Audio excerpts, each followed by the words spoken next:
Hai semuanya, Assalamualaikum. Selamat datang di YouTube channel saya. Perkenalkan, nama saya Nur Aisyah Syahrani. Saya adalah mahasiswa semester 1 dari Universitas Singapura Bangsa Karawang, jurusan Pendidikan Luar Sekolah, Fakultas Keguruan dan Ilmu Pendidikan.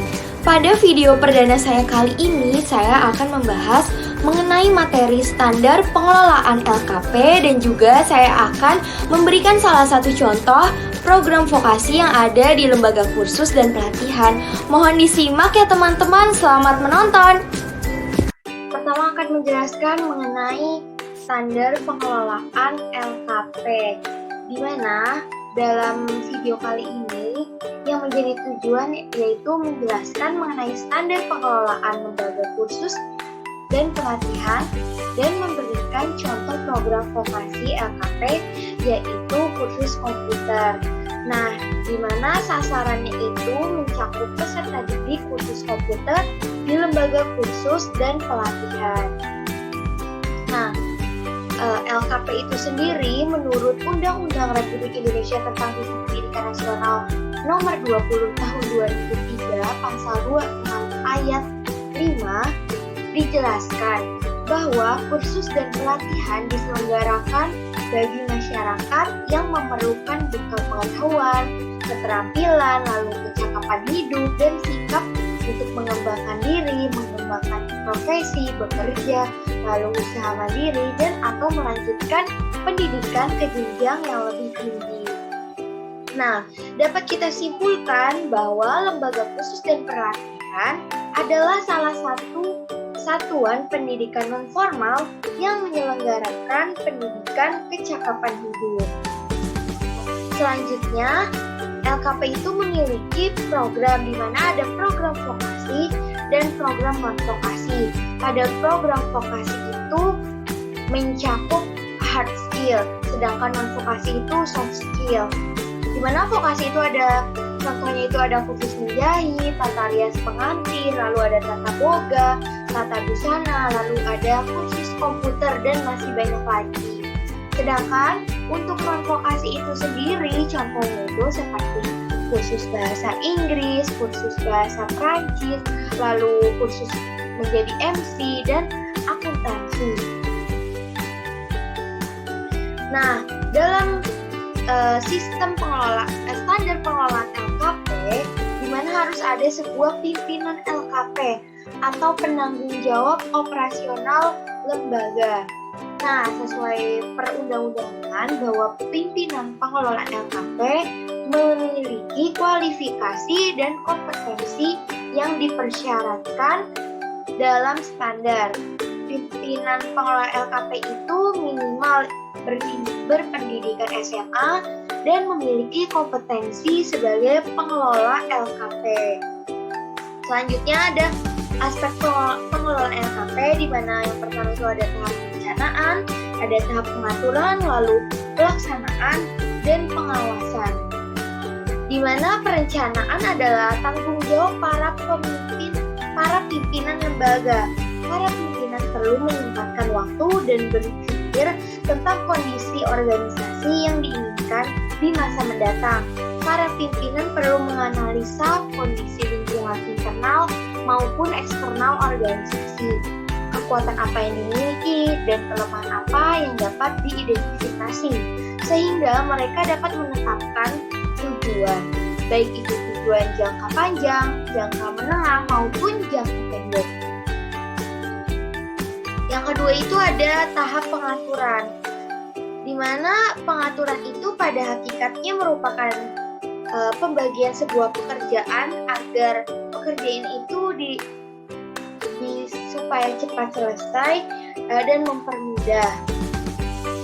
Nah, sedangkan untuk tahap ketiga itu adanya pelaksanaan, di mana kita tahu setelah rencana-rencana sudah dibuat, baik jangka panjang, menengah maupun pendek, target-target sudah ditetapkan, indikator ketercapaian juga sudah ditetapkan, struktur organisasi juga sudah dibuat, lalu uraian tugas untuk setiap jabatan juga sudah ditetapkan.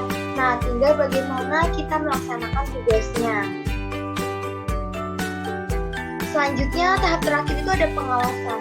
sistem pengawasan internal, sistem pengawasan itu terbagi menjadi dua, di mana ada sistem pengawasan internal dan eksternal.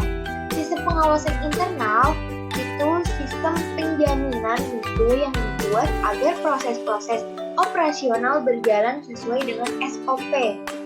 Lalu sistem pengawasan eksternal merupakan proses penjaminan mutu yang diselenggarakan oleh organisasi atau lembaga di luar LKP. Nah, sedangkan untuk standar pengelolaan LKP itu sendiri memuat visi dan misi dari LKP tersebut, adanya kode etik, lalu tata tertib, baik itu tata tertib untuk peserta didik, untuk pengelola maupun untuk pimpinan. Dan harus adanya data pimpinan atau ketua penyelenggara. Lalu harus adanya rencana kerja juga dan laporan hasil pengawasan pengelolaan. Ini itu bersifat dokumen-dokumen. Oke, pada pertemuan kedua kali ini kakak akan membahas mengenai pengenalan Windows beserta bagaimana cara mengganti tampilan desktop. Windows itu apa sih kak? Bagian-bagian dari Windows itu apa? Lalu desktop itu apa? Oke deh, kakak jelasin ya. Mohon disimak ya, adik-adik. Oke kak. Oke. Nah, Windows itu adalah salah satu bagian dari Microsoft yang merupakan sistem operasi yang digunakan pada perangkat komputer. Kalau gampangnya sih, kalau di handphone itu disebutnya sistem perangkat itu Android. Nah, kalau di laptop itu dinamakan Windows, seperti itu. Nah, Windows itu ternyata seiring perkembangannya zaman itu sering berganti. Dimana Windows pertama itu ada yang dinamakan Windows 1.0, lalu kedua muncul lagi Windows 2.0, sampai ada Windows 7. Kalian bisa mengenalnya itu. Mungkin kalian sekarang ini sudah memakai yang namanya itu Windows 10 atau Windows 11. Jadi Windows itu dikeluarkan sesuai dengan perkembangan zamannya, seperti itu. Nah, bagian-bagian ternyata di dalam Windows itu ada bagian-bagiannya loh. Nah, bagian-bagian Windows itu seperti contohnya, mungkin kakak akan share screen dulu ya supaya kalian bisa tahu.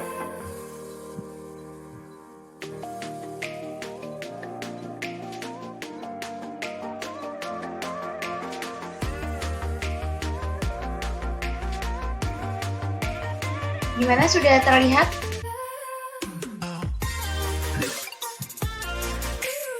Baik, belum Kak, masih loading. Oke, sudah terlihat ya?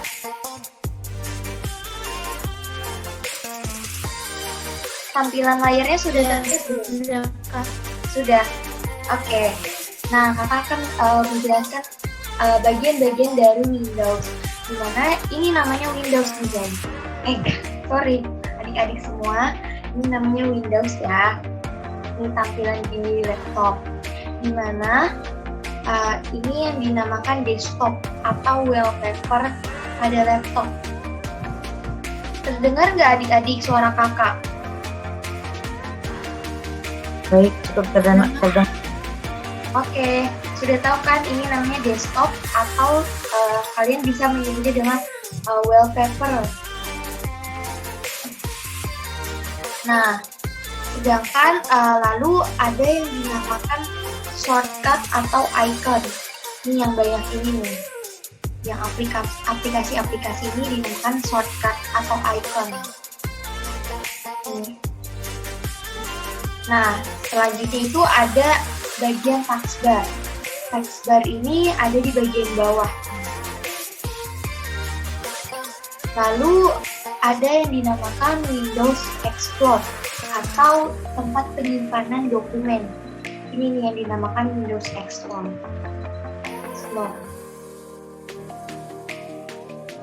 Ini yang dinamakan Windows Explorer. Oke, sudah jelas, sudah paham mengenai bagian-bagian Windows?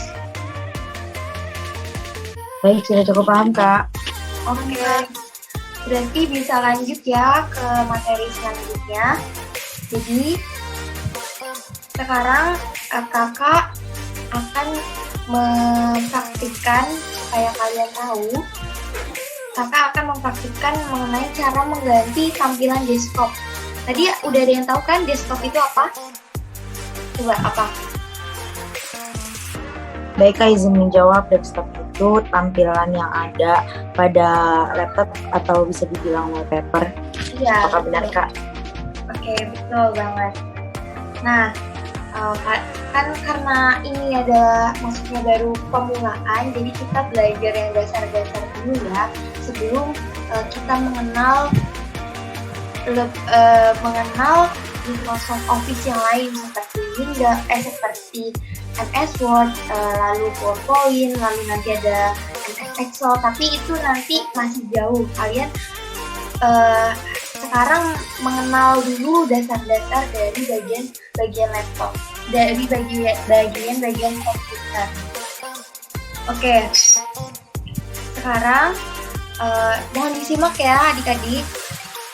Sekarang kakak akan mempraktikkan bagaimana cara mengganti tampilan laptop atau desktop. Yang pertama itu kalian bisa klik kanan pada mouse kalian, atau kalau kalian menggunakan laptop, kalian bisa menggunakan kursor kalian. Klik kanan seperti ini. Lalu klik personalisasi atau biasanya dinamakan personalize. Ini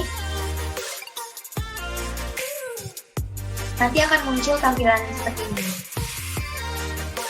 Oke. Nah, di Windows ini sudah menyediakan gambar-gambar wallpaper, jadi kalian tinggal memilih saja. Misalnya, kalaupun kalian kurang tertarik dengan gambar-gambar wallpaper yang sudah disediakan oleh yang ada di laptop kalian ini, kalian bisa, misalnya kalian pengen pajang foto kalian sebagai wallpaper, bisa banget, kalian tinggal pencet ini, browse. Kalau misalnya kalian pengen langsung wallpapernya itu langsung dari laptopnya, kalian bisa langsung pencet aja gambar-gambar ini. Tetapi kalau misalnya kalian pengen wallpapernya itu misalnya foto kalian, boleh banget, kalian tinggal pencet browse. Kalian pencet browse. Nah, di sini ada gambar. Kalian tinggal pilih aja gambar yang kalian inginkan. Misalnya kakak milih gambar, misalnya kakak milih gambar ini ya. Bentar. Oke, ini. Langsung kalian klik choose picture. Maka nanti otomatis wallpaper laptop kalian akan berganti. Nah, seperti ini. Sudah terlihat kan? Sudah, Kak. Oke. Semoga kalian bisa mempraktikkan apa yang sudah kakak jelaskan, apa yang sudah kakak praktikkan. Semoga kalian bisa praktikkan ya, ini cukup mudah. Jadi, kalaupun misalnya kalian pengen dari laptop nih, misalnya bisa banget kalian tinggal klik. Nah, maka akan berubah seperti ini. Gitu. Oke, baik. Mungkin untuk pertemuan kali ini kakak cukupkan sampai di sini. Mungkin sebelum kakak menutup pertemuan pada hari ini, apakah ada yang ingin ditanyakan?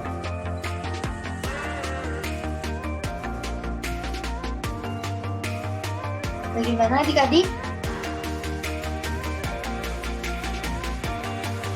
Ada yang ingin ditanyakan? Baik, Kak, kalau dari saya sudah cukup karena kakak sudah menjelaskan dengan secara detail dan perlahan-lahan, jadi bagi saya itu sudah cukup paham. Terima kasih, Kak. Alhamdulillah. Semoga kalian bisa belajar lebih dari kakak ya.